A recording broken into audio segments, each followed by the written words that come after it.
안녕하세요. 여기 도마 태평양 약국입니다. 오늘 약사님께서 잇몸 질환에 대해서 말씀해 주신다고 하는데, 그러면 우리가 자주 듣는 치주염은 무엇인가요? 예, 안녕하세요. 도마태평양 약국 약사 김태경입니다. 예, 요새는 이제 잇몸이 약해져가지고, 사람들이 나이가 들어서 잇몸 뽑고, 임플란트하고 이렇게 해요. 그리고, 대부분 잇몸이 되게 약해져가지고, 미국에서는 30살이 넘어가면은 47% 치주염이 있고, 65세가 되면 약 70%까지 된다고 해요. 그러니까 우리도 그러한 잇몸이 이제 다 약해지잖아요. 그러면 치주염이 도대체 무언가를 우리가 알아야 되잖아요. 이빨이 이렇게 있으면은 이빨 밑에 이게 치조골이라고 있어요. 이게 뼈예요. 그러니까 치조염이라는 것은 뭐냐면 이하고 뼈 사이에 붙은 부위가 염증이 생기는 거예요.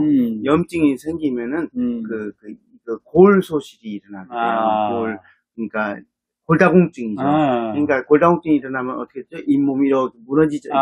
뿌리가 무너지잖아요. 뿌리가 무너지면 어떻게 되죠? 이가 들뜨죠. 뿌리가 약해져가지고. 이가 들떠서 앞뒤로 움직이거나 좌우로 움직이게 돼요. 그리고 그러니까 어떻게 되죠? 이빨이 약해져가지고 이빨 하나 딱 뽑잖아요. 뽑으면은 어떻게 되죠? 이 옆에 이는 어떻게 되었어? 옆에 이도 이제 이것을 원인 치료를 안 하면은 또 어떻게 되죠? 긴 시간이 걸리면 이것만 뽑히는 게 아니라 또 다른 이도 또 뽑히죠. 왜냐면 이렇게 있는데 뿌리가 자꾸 약해져서 내려가고 있으니까 이것을 치주염이라고 하고요. 이것이 이제 나이가 들어갈수록 점점 심해지죠. 그래서 치주염의 원인은 여러 가지 원인이 있어요. 당뇨나 여러 가지 원인이 있지만 이제 가장 큰 원인은 노화가 되면 골다공증이 돼가지고 이빨이 이렇게 약해져가지고 흔들리게 되죠. 이 치주염이라고 해요. 그러면 치주염하고 암과의 관계는 어떤가요? 네, 일반적으로 생각할 때 이제 사람들이 이빨이 약하잖아요. 이빨이 약하면 흔들렸으니까 야, 이빨 하나 딱 뽑았어요. 뽑고 이제 이렇게 이제 이빨을 떼우든지 뭐 임플란트 하든지 뭐 이렇게 치료를 하면 끝난다고 생각하잖아요. 거기까지면 얼마나 좋을까 싶은데 실은 이빨이 이렇게 무너져가지고 이제 흔들려서 하나 뽑았어요. 뽑으면 이제 다른 것도 뽑힌다고 그랬잖아요. 시간이 지나면 나중에 다 이제 뽑힌 것까지 다 뽑히면 또 임플란트도 하고 또 임플란트 지나면 틀리하게 되잖아요. 그런데 문제는 뭐냐면 치주염이 암과 관계된다는 거예요. 그러니까 치주염이 이렇게 생기서 골다공증이 진행이 되고 이빨이 무너지게 되면은 그것이 치주염에서 끝나는 게 아니고 암과 관계가 되는데요. 그래서 그 암과의 관계를 최근에 연구에 의하면 미국에서 조사를 했어요. 약 48,000명의 암 환자들을 이빨 아픈 사람들을 조사를 했어요. 그래서 몇 년 걸렸냐면 17년이 넘는 기간 동안에 검사를 했어요. 그래서 미국과 일본의 수많은 그 사람들을 조사를 했더니 암과 관계 있는데 어떤 암이 있냐면요. 이 이빨과 관계되는 모감, 두경부, 머리, 구강암, 식도암, 위암, 폐암, 췌장암 등이 이 치주염에 걸린 사람은 특히 잘 걸리는 거예요. 그러니까 그 관계를 보고를 했어요. 그래서 예를 들면 식도암의 경우는 2.4배 정도가 올라가요. 그 다음에 구강암 같은 경우는 2.74배, 74배가 암에 잘 걸리게 되고요. 그 다음에 이제 뭐라고 할까. 반대로 이제 췌장암 있죠? 췌장암은 2.7배가 올라가고요.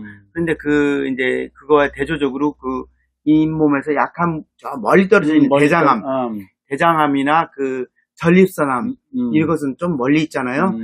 이런 데는 큰 관계가 없는 것을 발견했어요. 그래서 치주염에 걸리면은 치주염에 걸렸을 때 어떤 위험성이 있다는 것을 알기 위해서 아는 것이 되게 중요하다고 생각이 들어요. 그러면 치주염이 암의 원인이 되는 이유는 뭐예요?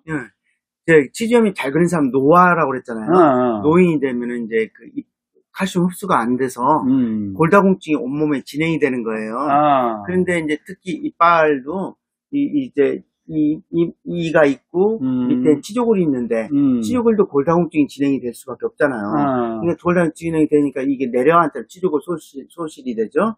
그러니까 결국 소실이 되니까 그 소실되면서 그 나온 성분들이 인산칼슘이잖아요. 인산칼슘이 그 주변의 세포로 들어가면은 그 세포가 암 발생이 높아진 세포가 되잖아요. 그래서 암이 되게 되는 걸로 보고가 되고 있고요. 그 이제 그렇게 생각이 사료가 되죠. 그런데 그 방사선적인 그 골밀도를 검사했어요. 이빨 티슈. 그랬더니 이 그 골소실, 그러니까 이 치주염의 골소실이 높을수록 구강암이 아까 구강암이 한 2.74 평균적으로 2.74라고 했잖아요. 4.53배까지 증가하는 거예요. 그러니까 골소실이 높을수록 암 발생이 높아지는 거예요. 근데 이것은 이제 보통 평균 건강한 사람, 뭐 젊은 사람 다 평균이잖아요. 근데 이것이 나이별로 따졌을 때 51세 밑으로는 잘 안 걸리고요. 51세 이상 되면 급격히 이제 증가되는 거예요. 그러니까 51세 이상, 51세보다 60세, 70세 이렇게 되면은 암 발생이 급격히 높아지는 거죠. 평균이 2.74라도 이제 구강암의 2.74라도 아주 높아진 나이가 먹을수록 되게 급해지고 또 이빨이 같은 나이를 먹더라도 이빨 개수 한 개를 뽑은 사람보다 두 개 뽑은 사람, 세 개 뽑은 사람, 네 개 뽑은 사람 이렇게 또 증가하는 거예요. 이게 비례적으로. 그러니까 이빨을 많이 뽑을수록 나쁘구나. 더 나쁜 거예요. 그러니까 이게 잇몸에 그 치주염의 암의 원인이 되는 이유가 우리가 글로 인해서 골소실이 이빨에 이 치주염이 무너지는 골소실이 암과 밀접한 관계가 있다는 것을 발견한 거예요. 알게 됐죠. 그러면 현실적으로 그 치주염을 예방할 수 있는 방법이 뭐가 있나요? 네, 현실적으로는 이래요. 이 치주염의 이빨에 무너지는 골소실을 막아주는 게 필요하잖아요. 근데 치주염이 생기게 원인은 첫째 노화. 칼슘이 흡수가 이게 안 돼가지고 이빨이 무너지고 있잖아요. 그러니까 이빨이 안 무너지게 하는 것, 칼슘제를 보충을 해야 돼요. 칼슘제, 칼슘, 마그네슘, 비타민 D를 보충을 해야 되는데 나이가 들면은 이제 소화력이 떨어지고 해서 칼슘 흡수가 잘 안 되잖아요. 이런 경우는 어떻게 해야 되냐면은 칼슘, 마그네슘 갖고 안 될 때는 저번에 말했듯이 그 녹용과 태반, 녹용과 태반, 정제된 녹용과 태반을 먹어서 이 뼈를 강하게 해줘서 이빨이 무너지지 않을 걸 멈추는 것이 되게 필요하고요. 두 번째는 잇몸이 충치를 먹잖아, 우리가. 충치를 먹으면 충치균이 잇몸하고 뼈 사이에 들어가면 여기에 염증을 잘 일으켜요. 염증을 잘 일으키면 이 잇몸이 더 빨리 무너져요. 그러니까 골소실이 더 빨리 일어나게 되죠. 그러니까 충치균을 또 없애줘야 되잖아요. 근데 충치균은 막을 형성하고 있어요. 잘 죽질 않아요. 그러니까 그래서 어떤 보고에 의하면 충치균이 치석이잖아요. 충치균이 충치균으로 인해서 치석이 한 3분의 1 정도 더 피면은 암 발생이 2배 정도 높아진대요. 그러니까 그 충치균을 잘 갈아낼 수 있는 그 마모제가 들어간 치약이 좋아요. 마모제로는 보통 덴탈실리카를 쓰고요. 두 번째는 마모를 시켜더라도 충치균을 죽여줘야 되잖아요.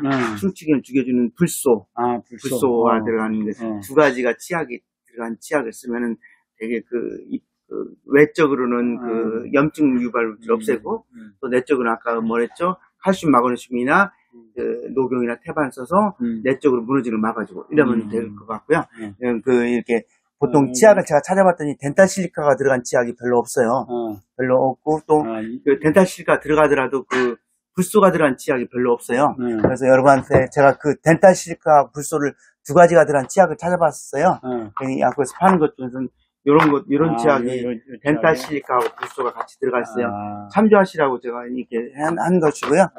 여러분 치아를 건강을 잘 지키셔가지고 이렇게 이빨이 옛날에 오복이 하나라고 했잖아요. 치아 건강을 잘 지키게 되면은 건강하게 이렇게 음식도 흡수하면서 구강암이나 이런 치아에 관계된 암 예방을 하게 되리라 생각하고 여러분 많은 도움이 됐으면 좋겠습니다. 치아 건강 정보 너무 감사합니다. 네, 안녕히 계세요. 네, 안녕히 계세요. 네.